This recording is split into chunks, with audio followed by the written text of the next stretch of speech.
시청자 여러분 안녕하세요. 올바른 의학 정보를 전하는 알면 약이 되는 토크토크2 알톡2의 가혜란입니다. 요즘 의견도 분분하고 말도 많고 탈도 많은 우리의 걱정거리를 만들어내는 것이 있죠. 바로 방사능인데요. 안전하다, 안전하지 않다, 먹어도 된다, 먹어선 안 된다. 의견이 참 분분한데요. 오늘 이에 관한 궁금증을 속 시원하게 풀어드립니다. 자, 그럼 가혜란의 알약톡톡2 지금 시작해볼까요?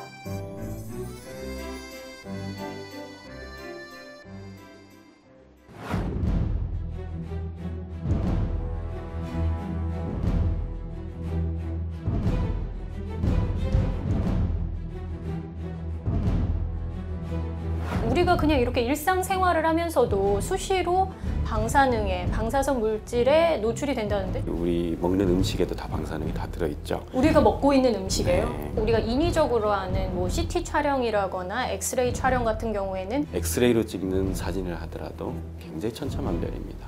요즘 뭐 일본 연안에서 나온 물고기는 먹으면 안 된다, 일본에 가서도 안 된다. 제일 문제되는 건 후쿠시마에서 반경 20km 이내입니다. 네, 오늘은 연일 뉴스에 오르내리는 주제죠. 방사능에 대해서 자세히 알아봅니다. 핵의학과 강건욱 선생님 모셨습니다. 안녕하세요. 네, 안녕하세요.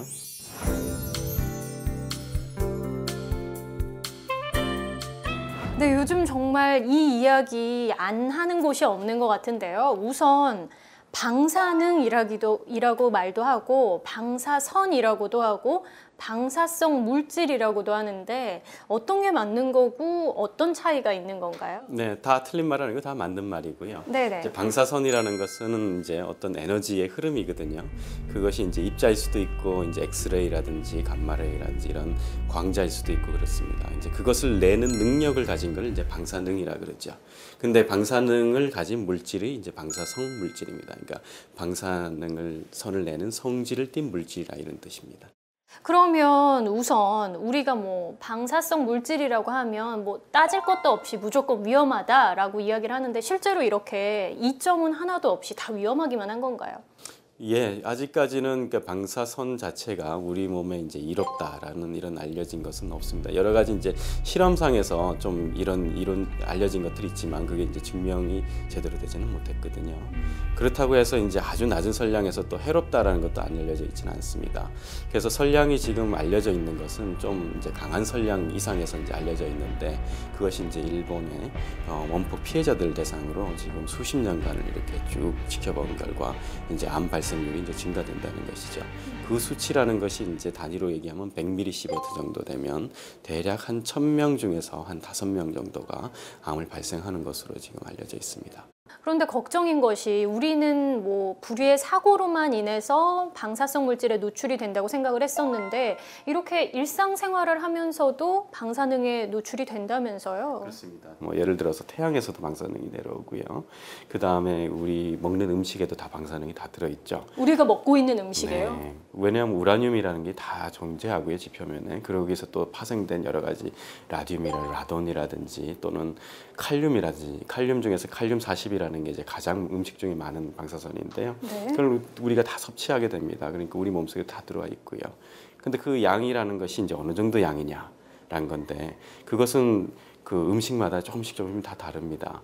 2004년도에 이제 한국원자력안전기술원에서 전국에 있는 음식들을 이제 조사한 적이 있습니다. 이제 후쿠시마 이전이기 때문에 후쿠시마 관계 없는 것이죠. 거기서 이제 방사선 칼륨 같은 걸 쟁겨 보면 뭐 쌀, 뭐 녹차, 커피 뭐 이런 데 다 들어 있고요. 보통 한 50kg당 50베크렐이라는 수치에서부터 한 1000까지도 이제 다양하게 있습니다. 뭐 또 말린 음식일수록 더 농축돼서 더 많고 그렇습니다. 이렇게 자연적인 건 괜찮다고 해도 우리가 인위적으로 하는 뭐 CT 촬영이라거나 엑스레이 촬영 같은 경우에는 그것보다 훨씬 많은 양을 우리 몸에 영향을 받게 되잖아요. 괜찮은가요? 다 많지는 않습니다. 그러니까 우리가 이제 1년을 살면 우리나라에서는 3mSv라는 방사선을 받죠. 네. 일본보다는 좀 저희가 높거든요. 자연 방사선이. 일본보다 우리가 오히려 높다고요? 예. 일본 가면 이제 방사선 적게 받게 되죠, 일반적으로. 네. 근데 CT 같은 경우는 10mm 시버트에서 많게는 복부 CT가 여러 번 촬영하기 때문에 25mm 시버트까지 받죠. 그런데 엑스레이 같은 경우는 0.02mm 시버트 정도 받습니다. 가슴 인구 사진. 그럼 굉장히 적게 받습니다. 그러니까 같은 엑스레이로 찍는 사진을 하더라도 굉장히 천차만별입니다. 치과에서 이렇게 촬영하는 것도 굉장히 선량이 낮기 때문에 그런 건 별 문제 없는데 CT 같은 경우는 이제 여러 번 받으면 이제 좀 위험할 수도 있죠. 그런데 이게 좀 걱정인 게요. 최근 뉴스에 일부 병원에서 이 방사선 피폭량 기준치를 제대로 조절하지 못해서 그 기준의 11배나 되는 양을 사용을 했다라고 해서 지금 정말 많은 분들이 우리가 안심하고 이렇게 검사를 받을 수 있는 것이냐, 병원에서는 과연 이 방사능 물질을, 방사성 물질을 어떻게 관리하고 있는 것인가에 대해서도 좀 궁금해하기 시작하시는 것 같아요. 이런 경우 같은 경우 이제 병원마다 또는 장비마다 그 검사 방법에 따라서 다를 수 있습니다. 같은 엑스레이라도 흉부 엑스레이 같은 경우는 공기층을 통과하기 때문에 굉장히 적은 양을 쏘지만 만약 허리에 뼈 사진을 찍는다 그러면 굉장히 선량을 높여야지 됩니다. 그래야지 이제 영상 질이 좋아지죠. 그리고 오래된 장비면 또 더 많은 선량을 줘야지만 더 영상이 질이 좋아집니다. 그래서 어떤 그 선량 한도라는 건 의료 방사선 그래서 정해놓을 수는 없고요. 그래서 국제적으로도 지금 만들고 있는 것이 대충 이 정도 되는 권장 선량을 이제 정하게 됩니다. 그러면 대부분 권장 선량 이하로 이제 하게 되는데 일부 병원들에서는 이제 그 선량을 이제 넘어가는 경우가 있고 또 만약에 이제 그런 것들이 이제 그 병원에서 잘 모르는 상태에서 넘어갔다 그러면 그런 것들은 이제 조절할 필요가 있습니다. 여러분, 우선 지금 가지고 있는 질병에 대해서 확실히 진단을 내리고 확인을 위한 과정이니까요. 무조건 겁내시고 거부하기보다는 의료진과 상의를 하셔서 꼭 필요한 과정이라면 진행을 하셔야겠습니다. 근데 사람들이 가장 궁금해하는 건 그렇다면 과연 어느 정도 피폭됐을 때, 어느 정도 내 몸에 쌓였을 때 이게 위험하고 그리고 실제로 쌓이면 어떤 증세가, 어떤 질병이 발병되냐 이게 가장 궁금한 거거든요. 네. 굉장히 고설량을 받으면 그것 때문에 보통 한 달 이내 사망할 수가 있습니다. 한 번만으로도요? 예, 그 정도로 받는 것은 사실은 원자력 발전소 사고, 예를 들어서 체르노빌 사고 때 한 150명 정도이 그런 정도 사고를 받았죠. 그 정도는 현실적으로서는 우리 주변에서는 거의 일어나는 일은 없고요. 우리가 현실적으로 주변에서 일어나는 정도에서는 증상은 나타나지는 않습니다.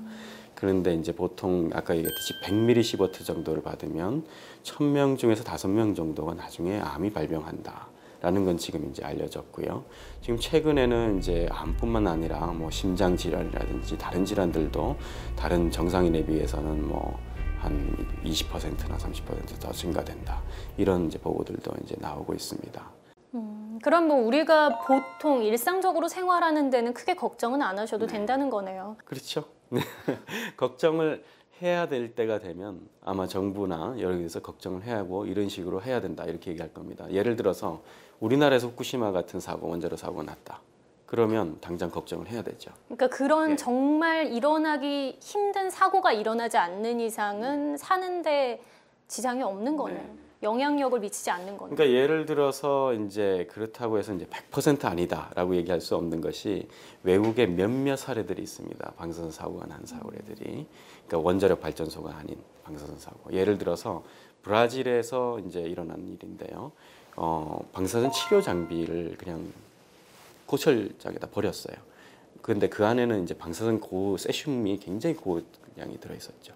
그러니까 원래는 이걸 고철장에 당연히 버리면 안 됩니다. 이건 따로 처분을 해야 되는데 그 병원이 망하면서 그냥 대충 버린 겁니다. 근데 그 고철이라는 걸 당시에 이제 이 고철 수집가들이 이제 찾아다니면서 이걸 했는데 이게 자물쇠로 잠겨 있으니까 굉장히 이게 귀중한 게 들어있는 줄 알고 그걸 뜯어가지고 봤더니 그 가루 같은 게 나왔어요. 근데 방사선 세슘 같은 경우에는 굉장히 고설량으로 이렇게 있을 때는 거기서 빛이 나옵니다. 에너지 때문에. 그런데 이게 삼바 축제했으면 좋겠다 해가지고 온몸에 바르고 그리고 다녔습니다. 그래서 그 집에 있는 부인과 아이 다 죽고요. 그게 이제 축제를 하러 다니니까 온갖 그 동네 다 퍼졌죠. 굉장히 공포스럽게 됐고 그래서 이제 다 그 조사를 했고 그런데 그런 데서 사람들이 다 그런 구역, 구토, 피곤함 다 느꼈는데 대부분 그런 사람들은 그 스트레스 때문에 방사능에 대한 공포의 스트레스 때문에 생긴 거였고요. 실제로 방사능 맞지 않은 사람들이 대부분이었고 실제로 사망한 일은 한 3명 정도 그것 때문에 사망을 했었어요. 그럼 실제로 우리나라에서는 이렇게 위험한 방사성 물질에 대한 관리가 기준이 엄격하게 있는 건가요? 그렇죠. 예, 저희는 함부로 그렇게 버릴 수가 없습니다. 네. 오늘은 방사능에 대해서 이야기를 나눠보고 있는데요. 여기서 잠깐 각종 질병에 대한 오해와 궁금증을 풀어보는 오해와 진실입니다.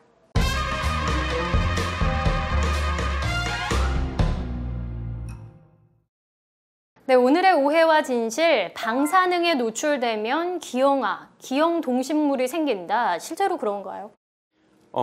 생길 수 있습니다. 그렇지만 굉장한 고설량에서만 생깁니다. 그럼 우리가 뭐 영화, 괴물 같은 경우에도 이렇게 몰래 불법 투기해서 버렸더니 그 안에서 괴물이 생겨나고 뭐 이런. 그건 불가능합니다. 만약에 그게 가능했다 그러면 이미 벌써 아마 한강에 괴물이 많이 있었어야 될 거고요. 네. 실제로 이제 원폭 피해자들을 통해서 우리가 지금까지 조사를 해본 경우가 기형아가 더 증가된 예가 없었고요. 그 다음에 후손으로 유전된 경우도 못 찾았습니다. 실제로 이제 그 지금까지 증거에서는 100mSv 아까 암을 발생시키는 그 정도에서 1% 미만 정도의 기형아 발생할 수 있다라는 정도입니다. 이게 두려움이 많다 보니 궁금증도 많습니다. 두 번째 질문인데요. 방사능 노출이 걱정될 때는 해조류를 먹어라. 저도 이 얘기 많이 들었거든요. 미역, 다시마 이런 거 먹으면 좀 괜찮다. 정말 그런가요? 방사성 요오드만 해당됩니다. 왜냐하면 해조류라는 거는 그 안에 요오드가 많이 들어있는 거거든요. 그래서 요오드를 미리 먹어주면 나중에 방사능 요오드가 우리 몸에 들어왔을 때 그것을 미리 막아줍니다. 갑상선을 보호하는 것이죠. 갑상선암. 그렇지만 세슘에 대해서는 전혀 보험이 안 되고요. 예를 들어서 뭐 다시마 같은 경우도 말린 다시마 같은 경우는 방사능 칼륨이 1000 정도나 들어있어요. 그러니까 어떤 면에서는 세슘을 생각하게 된다 그러면 칼륨이나 세슘 거의 같거든요. 오히려 더 많이 먹는 셈이죠. 네.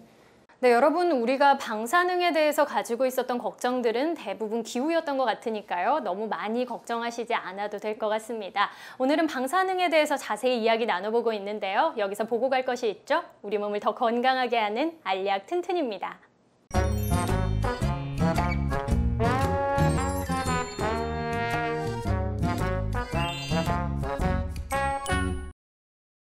네, 오늘도 집에서도 학교에서도 직장에서도 쉽게 따라할 수 있고 하지만 효과는 좋은 알찬 운동 배워봅니다. 그가 돌아왔습니다. 박세현 선생님과 함께합니다. 안녕하세요. 네, 안녕하세요. 네, 오늘은 어떤 운동을 배워볼까요? 네, 오늘은 이제 사무실이나 집에서 컴퓨터를 많이 사용하시는 분들한테 아주 좋은 운동 방법을 소개해 드리려고 합니다. 네, 그러면 뭐 컴퓨터 할 때 좋은 운동이라면 보통 목이나 팔이 결리는 경우가 많잖아요. 네. 목이나 팔에 좋은 운동인 건가요? 네, 맞습니다. 보통은 이제 목에 그리고 팔에 혹은 이제 등까지 전부 다 스트레칭이 되는 운동 방법이라고 보시면 되겠습니다. 네, 우리 뭐 컴퓨터 할 때나 아니면 앉아서 공부를 오래 하다 보면은 목이나 등, 팔이 결린 경우 많은데요. 어떤 운동인지 함께 차근차근 배워볼까요? 자, 맨 처음에 손을 합장을 해서 팔꿈치를 가볍게 붙여볼게요. 네. 자, 그 상태에서 최대한 위로 한번 쭉 올려보시고 이제 거기까지. 그런 다음에 밑으로 이제 가슴 쪽 내리시는데 이때 주의사항으로는 양 팔꿈치가 뜨지 않게 최대한 붙인 상태에서 가시고요. 최대로 내린 상태에서는 고개를 위를 하늘을 보시면 되겠습니다. 그 상태에서 보통 8초에서 12초 정도 정지를 하시고 횟수는 10번 정도 반복을 하시면 좋을 것 같습니다. 네. 바른 자세 함께 해볼까요?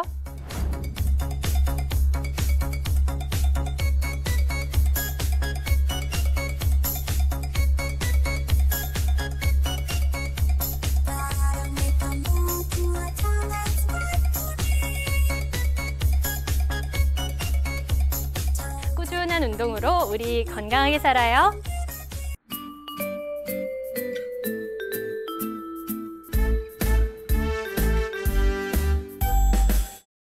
네, 계속해서 방사능에 대해서 대화 나눠봅니다. 우리가 많이 걱정을 하는 것이 이게 한번 쏘이면 그 이후에 몸에서 나가지 않고 계속 몸에 쌓인다고 해서 걱정을 하는 거거든요. 반감기가 길어서 평생 죽을 때까지 안 나가는 건가요? 그렇지 않습니다. 방사선 세슘 같은 가장 대표적인 예인데요. 우리 몸에 들어오게 되면 칼륨하고 같습니다. 그러니까 근육에 골고루 분포하다가 소변으로 배설됩니다. 근데 이제 그 배설되는 게 한 70일에서 한 120일 정도 되면 한 반이 나가거든요. 네. 그러니까 미량이 들어온다 그러면 별 문제가 없죠. 요즘 뭐 일본 연안에서 나온 물고기는 먹으면 안 된다, 일본에 가서도 안 된다, 뭐 이런 이야기가 많거든요. 네. 정말인가요? 아니면 정말 안심하고 가도 되는 건가요? 예, 뭐 저는 뭐 후쿠시마도 지난달에 지나갔고요. 일본을 2번이나 갔는데 제일 문제되는 건 후쿠시마에서 반경 20km 이내입니다. 그 부분에 대해서는 이제 사실 세슘이든 여러 가지 오염이 돼서 측정이 되고요. 거리에 따라서 기하급수적으로 떨어집니다. 그렇기 때문에 후쿠시마 시 자체도 벌써 후쿠시마에서 꽤 떨어져 있거든요. 그 원전 지역에서 거기도 안전해요. 근데 이제 문제는 이게 바다로 다 들어갔어요. 지금도 이제 바다로는 유출이 되고 있고요. 근데 태평양이라는 건 이제 워낙 넓기 때문에 다 희석되고 없어지고 정말 후쿠시마 인근 그 안에서 잡는 것만 문제가 될 수 있습니다. 근데 그거에 대해서는 일본 자체에서도 계속 샘플링을 하고 있습니다. 얼마나 오염됐는지, 오염 안 됐는지. 그러니까 일본산의 문제라기보다는 후쿠시마 인근 지역의 문제가 있는 거죠. 그런데 걱정인 게 후쿠시마 인근 바다와 우리의 동해가 연결이 돼 있기는 하잖아요. 근데 미국보다 훨씬 먼 걸로 돼 있죠. 조류가 태평양이 이제 다행스럽게도 후쿠시마를 지나서 알래스카를 지나서 다시 미국을 온 다음에 다시 우리나라로 돌아옵니다. 그렇기 때문에 우리나라는 후쿠시마 입장에서는 미국보다 2배가 더 먼 나라입니다. 제 주위에도 일본 여행 가고 싶으신데 이 원전 사고 이후에 불안해서 못 가시는 분들이 많거든요. 안심하고 다녀오셔도 되는 그럼요. 거죠. 네.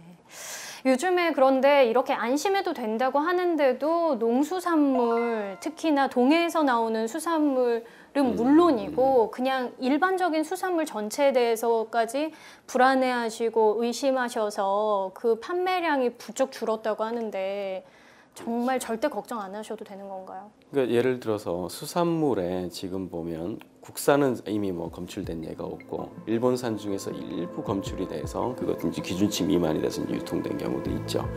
그런 경우도 사실 뭐 1년 내도록 먹었을 때 이제 기준치 넘어간 문제가 되는데 한두 번 먹는다고 해서 왜냐하면 우리 몸에 있는 방사선 양보다도 훨씬 적은 양입니다. 그러니까 우리 이미 강산 칼륨이 우리 몸에 한 4천, 5천 들어 있거든요. 그런데 보통 이제 그 안에 이제 1kg 정도 먹으면 한 10 정도 들어오는 겁니다. 그럼 4천 10이 되느냐, 4천이냐, 그럼 아무 차이가 없는 것이죠. 여러분 위험하지 않다고 하니까요. 지금까지처럼 수산물도 많이 사랑해 주셔야겠습니다. 잡느라고 고생 정말 많이들 하시잖아요. 드시고 싶은 거 참지 말고 드셔도 될 것 같습니다. 오늘은 방사능에 대해서 이야기를 나눠봤는데요. 아직 끝나지 않았죠? 한 줄로 요약해보는 톡톡 처방입니다.